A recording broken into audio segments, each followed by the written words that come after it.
Lo pernah denger nggak istilah sandwich generation? Jadi istilah ini yang populer beberapa tahun ke belakang. Sempat populer juga cara untuk memutus rantai sandwich generation. Banyak yang berlomba-lomba memuat keluhan tentang beratnya menjadi generasi tulang punggung yang harus ngurusin anak dan orang tua secara bersamaan. Sandwich generation adalah istilah yang dipopulerkan sejak tahun 1981 oleh yang merujuk pada orang-orang yang harus memenuhi kebutuhan finansial anaknya sekaligus orang tuanya. Dalam situs Senior Living, sandwich generation terdiri dari 3 kategori. The traditional sandwich generation, orang dewasa di usia 40 hingga awal 50 tahunan yang terjepit antara orang tuanya dengan anaknya yang beranjak dewasa dan masih butuh bantuan finansial. Kategori kedua, the club sandwich generation, atau orang dewasa di usia 50 tahunan atau 60 tahun yang terjepit antara orang tua yang semakin tua, anak mereka yang dewasa dan mungkin cucu-cucu mereka, sama halnya dengan orang dewasa 30 tahunan atau 40 tahunan yang punya anak kecil, orang tua dan kakek nenek gitu. Kategori ketiga, the often-faced sandwich generation, atau siapapun yang bertugas untuk merawat orang tua mereka. Secara bahasa, jadi sandwich generation adalah pribadi-pribadi yang harus terjepit antara orang tua dan anaknya. Sederhananya, siapapun orang yang harus mesti menanggung biaya hidup orang tuanya plus menanggung hidup keluarga inti, contoh pasangan dan anak, itu adalah termasuk kategori sandwich generation. Ya, ini hanya penghantar ke pembahasan berikutnya. Dan lo pernah denger juga nggak usia harapan hidup? Nah, itu adalah angka rata-rata lama hidup penduduk di suatu negara dalam satuan tahun, atau bisa disebut juga life expectancy atau lifespan age. Lo perlu tahu sampai usia berapa lo akan hidup di dunia ini. 60 tahun, 65 tahun, atau sampai 100 tahun. Dan semakin tua seseorang, maka biaya hidup yang dikeluarin akan semakin gede. Zaman sekarang, kita orang ini lewat 60 tahunan aja harusnya udah syukur banget.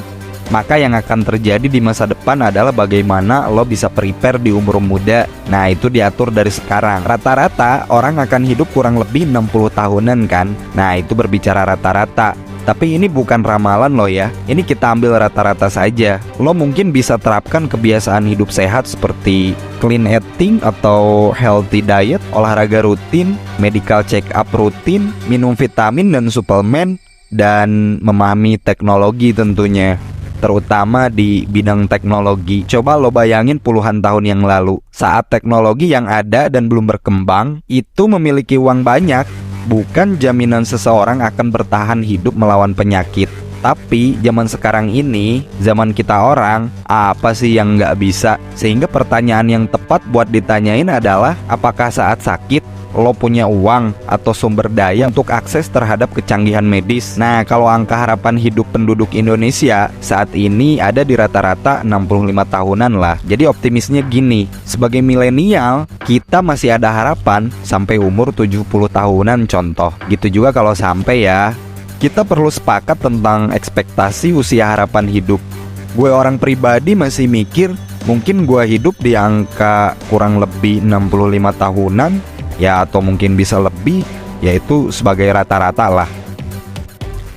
Tapi mungkin lo punya angka yang berbeda, dan silahkan silahkan komen di bawah komentar berapa angka usia harapan hidup menurut lo. 65 tahunan atau 70 tahun atau mungkin 80 tahun usia rata-rata seseorang hidup di Indonesia. Ya bayangin aja, kita orang bisa hidup sampai umur berapa. Nah, balik lagi ke memutus rantai sandwich generation, menjalani hidup yang tentunya nggak mudah, terjepit antara orang tuanya dengan anaknya yang beranjak dewasa dan masih butuh bantuan finansial.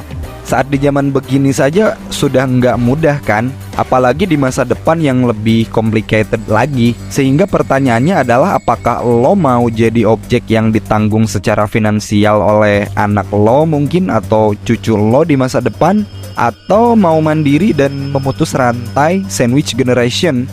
Menurut logika aja nih ya, berikut 3 alasan penting untuk memutus rantai sandwich generation.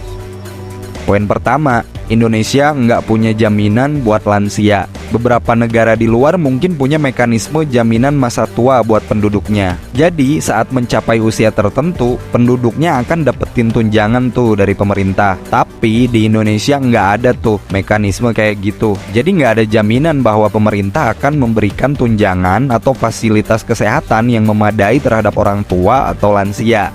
Nggak ada. Sehingga mungkin hukum rimba lah yang bekerja. Siapa yang kuat dan punya uang mungkin bisa hidup lebih panjang umur. Mungkin ya.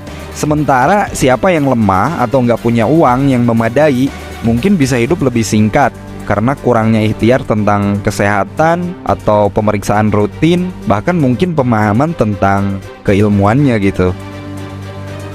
Poin kedua, selama punya uang, lo bebas mau ngapain aja kan? Masih ingat mungkin rasanya harus bergantung sama orang lain dan ikutin cara mereka.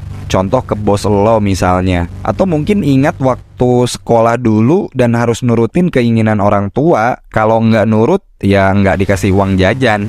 Dan ini lagi nggak ngajakin lo berandai-andai ya. Jika nanti lo nggak punya uang dan harus bergantung secara finansial pada orang lain, dan siapakah yang harus nurutin cara mereka-mereka? Versus saat lo punya cadangan uang yang cukup buat hidup semau lo tanpa harus ngikutin tren atau kondisi orang lain.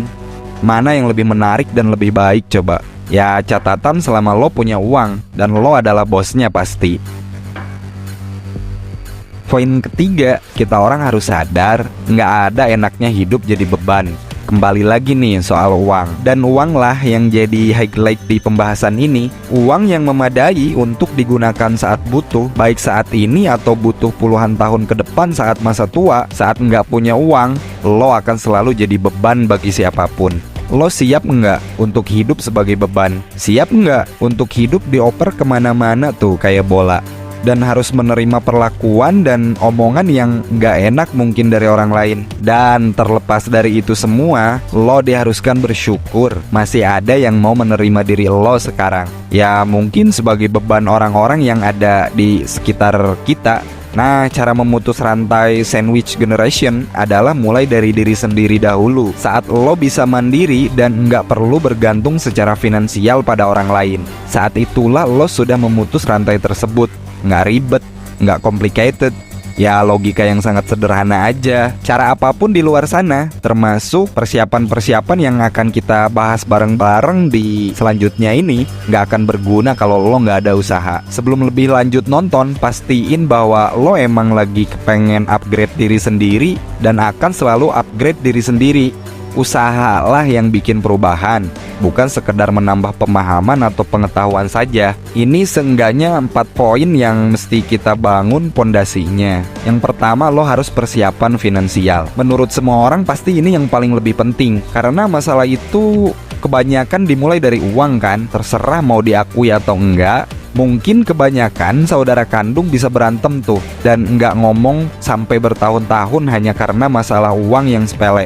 Dan ini banyak terjadi kan, nggak hanya di Indonesia, mungkin di negara-negara lain pun. Memutus rantai itu sesederhananya punya rencana untuk saat masa tua lo nanti. Jadi nggak harus ngandelin pihak lain demi uang, begitu.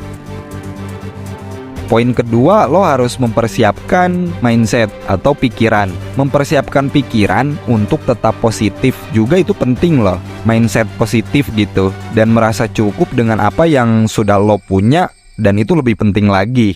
Di luar sana ada banyak yang lebih keren, ada banyak yang lebih populer, ada banyak yang lebih mapan, ada banyak yang lebih kaya raya, dan ada banyak pokoknya di luar sana. Dan itu nggak ada hubungannya sama lo, sama kita orang. Jadikan aja motivasi hidup harusnya, bahwa kita juga bisa bahkan lebih dari mereka. Tapi saat baperan dan banding-bandingin sana-sini, maka saat itulah kita orang nambah masalah sendiri tuh. Jadi hati-hati juga dengan iri hati, dengki, hasad. Ya gue orang ngajak mari bersyukur dan lebih baik lagi. Pada poin berikutnya, lo persiapkan fisik juga men. Lo mungkin pernah denger lo bakalan tinggal dalam waktu lama di tubuh lo. Jadi jagalah dan rawatlah dengan baik tubuh lo. Ini adalah moto hidup banyak orang terkait tubuh. Dan memang harus peduli terhadap diri sendiri. Karena saat ketika lo percaya untuk menikmati hidup, lo butuh yang namanya tubuh yang sehat tuh. Dan sangat penting untuk investasi pada tubuh. Sesederhana memberikan nutrisi yang tepat, menyisihkan waktu buat olahraga atau istirahat yang cukup. Tubuh juga adalah beberapa hal yang nggak akan mengkhianati usaha yang lo sudah bangun sampai saat sekarang. Ini nasihat dan saran aja, harus lebih peduli lagi terhadap diri sendiri. Pada poin terakhir, lo juga harus mempersiapkan lingkungan. Mempersiapkan lingkungan di sini adalah bicara tentang kondisi saat nanti lo terus melanjutkan hidup. Untuk masa tua kita nanti, lo semua punya hak dan boleh memilih kepengen ngabisin masa tua di mana. Tempat yang dekat dengan keluarga mungkin silahkan. Tempat yang jauh dari kota, kemudian tenang, sejuk gitu, ya mangga, kumaha lo weh. Pokoknya silahkan saja. Tempat yang dekat dengan pantai dan bisa ngeliatin sunset setiap sore, monggo pokoknya. Atau nggak mau mikirin ini hidup mau dibawa kemana, dan pokoknya biarin berjalan sesuai arus aja tanpa rencana, ya monggo silahkan juga lah. Tapi ya realistis, nggak modal mimpi doang pengen ini pengen itu. Tentu lo mesti usaha untuk mempersiapkan lingkungan tersebut. Boleh dengerin omongan orang lain, boleh terserah aja. Dan saat ada hal yang nggak masuk dengan hati lo, nggak usah didengerin. Apapun yang terjadi, lo yang harus bertanggung jawab sama diri sendiri.